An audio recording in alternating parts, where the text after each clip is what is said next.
पण बाबूराव पाटील पॉलिटेक्निक हा प्रॉब्लेम पाहणार आहोत. हा पण नॉन फॉर प्रॉफिट कन्सर्नचा प्रॉब्लेम आहे. नॉट फॉर प्रॉफिट कन्सर्नचा एक महत्त्वाचा लक्षात घ्या. इथे व्हरायटी ऑफ प्रॉब्लेम दिसतात.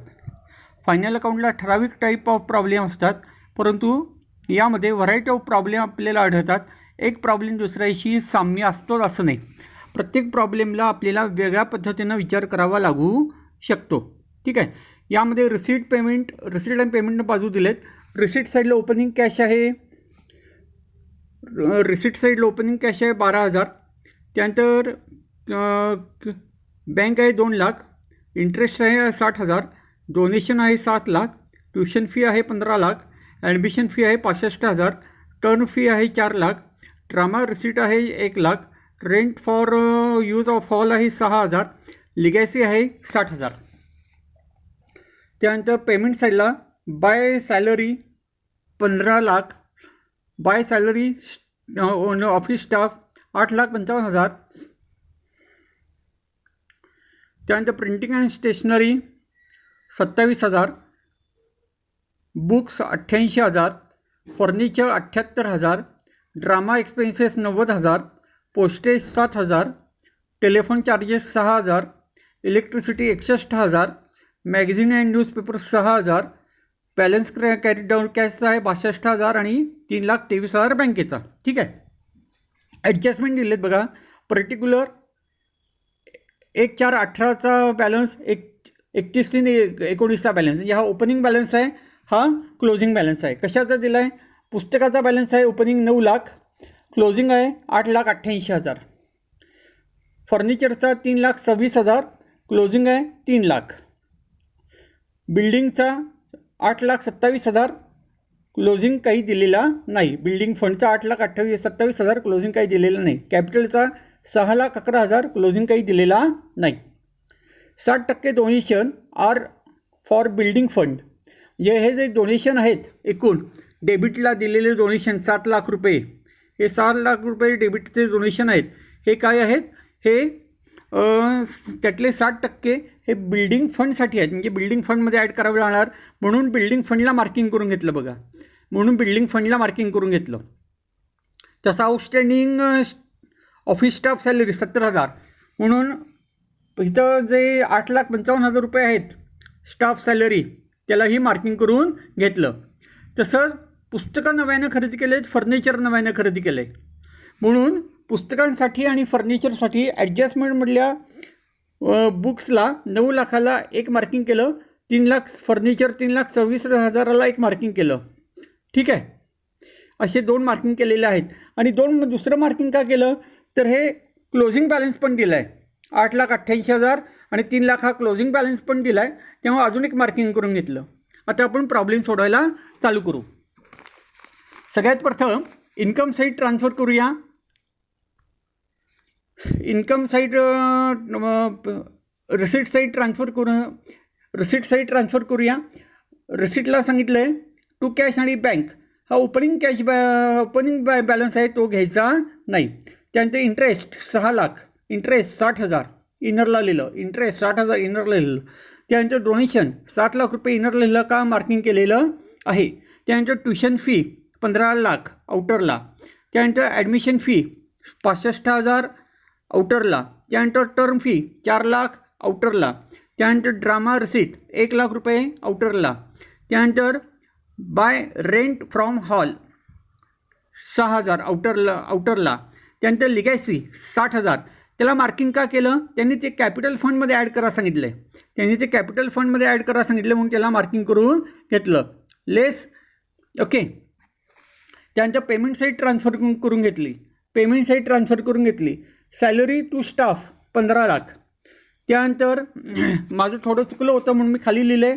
त्यानंतर सॅलरी टू ऑफिस स्टाफ 8,55,000. ठीक आहे. त्यानंतर प्रिंटिंग अँड स्टेशनरी 27,000. त्यानंतर बुक्स आणि फर्निचर नंतर लिहूया. Drama expenses 90,000. त्यानंतर पोस्टेज 7,000. त्यानंतर टेलिफोन चार्जेस 6,000. त्यानंतर इलेक्ट्रिसिटी 61,000. त्यानंतर मॅगझिन अँड न्यूजपेपर 6,000. ठीक आहे. त्यानंतर हे प्रॉब्लेम सोडवण्याचे प्रकार खूप वेगवेगळे आहेत. कोणत्याही पद्धतीनं प्रॉब्लेम सोडवता येतो. तर आता ॲडजस्टमेंट बघा. पुस्तक किती आहे? 9 लाख. म्हणून पुस्तकाची किंमत दिली बॅलन्स शीटला 9 लाख. त्याला 2 मार्किंग केले म्हणून 4 ओळी सोडल्या. त्यानंतर फर्निचर किती रुपये सांगितले? 3,26,000. 3,26,000 ॲडजस्टमेंटमध्ये बघा 3,26,000. इनरला किंमत लिहिली, 4 ओळी सोडल्या. त्यानंतर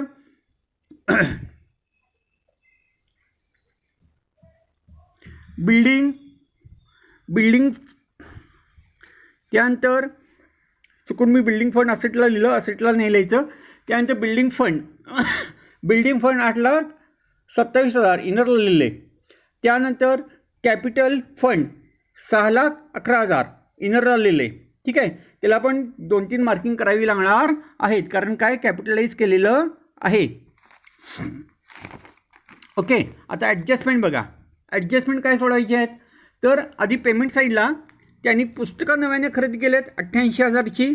पुस्तकं नव्याने खरेदी केले 88,000ची आणि फर्निचर नव्याने केले 78,000चं. हे आपण आधी असेट साईडला पुस्तकांमध्ये ॲड करू. असेट साईडला ॲड न्यू परचेसेस 88,000. यांची टोटल आली 9 लाख अधिक 88,000, 9,88,000. Furniture 3,26,000 add new purchases 78,000. त्याच्याखाली आले 4,04,000. त्यानंतर त्यांनी पुढची किंमत दिली, क्लोजिंग बॅलन्स पण दिला आहे. किती दिला आहे? क्लोजिंग बॅलन्स 8,88,000 आणि 3 लाख. हा क्लोजिंग बॅलन्स दिला आहे.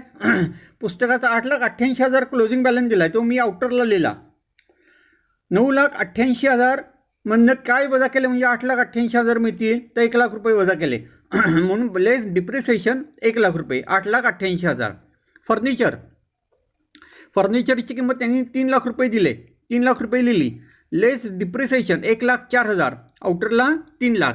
आउटरला 3 लाख कसे? आउटरची 3 लाख रुपये किंमत त्यांनी दिलेली आहे, तेव्हा आउटरला 3 लाख रुपये लिहिले. ओके. त्यानंतर 60% डोनेशन आर टू बी. त्यानंतर हे जे डिप्रिसिएशन आकारलं 1,04,000 रुपये आणि 1 लाख रुपये डिप्रिसिएशन आकारलं, त्याची नोंद कुठं घ्यायची? ते इन्कम अँड एक्सपेंडिचर अकाउंटच्या एक्सपेंडिचर साईडला एक्सपेंडिचरला लिहायचं. To depreciation on books 1 lakh, furniture 1,04,000, आउटरला 2,04,000. आउटरला 2,04,000. ओके. दुसरी ॲडजस्टमेंट बघा. 60% donation are for building fund आणि बाकीचा तिथंच ठेवा. डोनेशन कुठं येणार? डोनेशन इन्कम साईडला असतं. डोनेशन इन्कम साईडला असतं. हे का इंटरेस्टच्या खाली डोनेशन 7 लाख. लेस 60% बिल्डिंग फंड. लेस 60% बिल्डिंग म्हणजे हे बिल्डिंग फंडमध्ये ॲड करा. 70,000चे 60% किती येतात? 4,20,000. शिल्लक किती राहिले? 2,80,000. 2,80,000 रुपये शिल्लक राहिले. बिल्डिंग फंडमध्ये किती ॲड करायला सांगितले? 4,20,000 रुपये बिल्डिंग फंडमध्ये ॲड करा म्हटले. म्हणून balance sheet liability side building fund 8,27,000 त्यांनी दिलेला आहे ऑलरेडी. त्यामध्ये ॲड डोनेशन 4,20,000. Add donation 4,20,000. आउटरला 12,47,000. 12,47,000 कुठं लिहायचं आहे?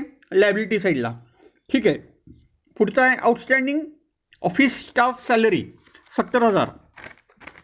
आउटस्टँडिंग म्हटलं तर आम्ही शक्यतो काय करतो? ॲड करतो. म्हणून एक्सपेंडिचर साईडला ॲड करा. एक्सपेंडिचर साईडला ॲड करा. Add outstanding salary 70,000. 8,55,000 अधिक 70,000 9,25,000. आउटरला 9,25,000. या आउटस्टँडिंग सॅलरीचा सेकंड इफेक्ट कुठं येणार? आउटस्टँडिंग सॅलरी कंसात स्टाफ 70,000 लायबिलिटीला आउटस्टँडिंग सॅलरी कंसात स्टाफ 70,000.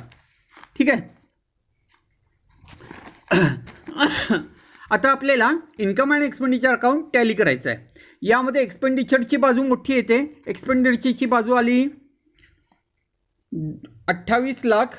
एक्सपेंडिचरची बाजू आली 28,26,500.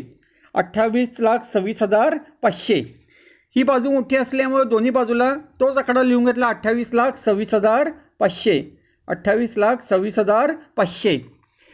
त्यानंतर इन्कमची बेरीज केली, इन्कमची बेरीज एक्सपेंडिचरमधनं लेस केली, फरक पडला 4,15,000 रुपयाचा. 4,15,000 रुपयाचा.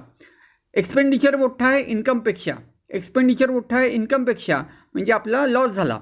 म्हणून लिहिलं by deficit. By deficit, deficit म्हणजे काय? लॉस. 4,15,000. लॉस काय करतो? ते लॉस कॅपिटल फंडमधनं लेस करतो.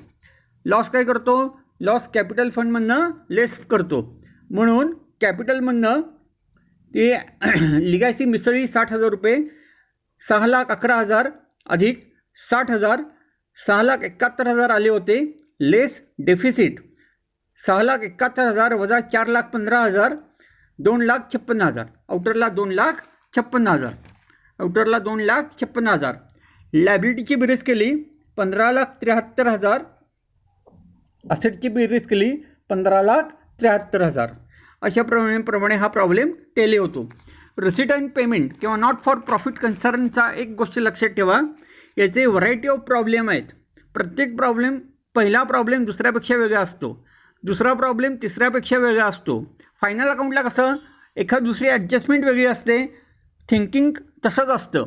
परंतु नॉन फॉर प्रॉफिट कन्सर्नच्या प्रॉब्लेममध्ये त्यांचं एक वैशिष्ट्य आहे, प्रत्येक प्रॉब्लेमला थोडंफार थिंकिंग पण बदलू शकतं. काही वेळेला आउटस्टँडिंग ॲड होतात, काही वेळेला एखादा आउटस्टँडिंग लेस पण होतो. ठीक आहे, तर हा प्रॉब्लेम पहा.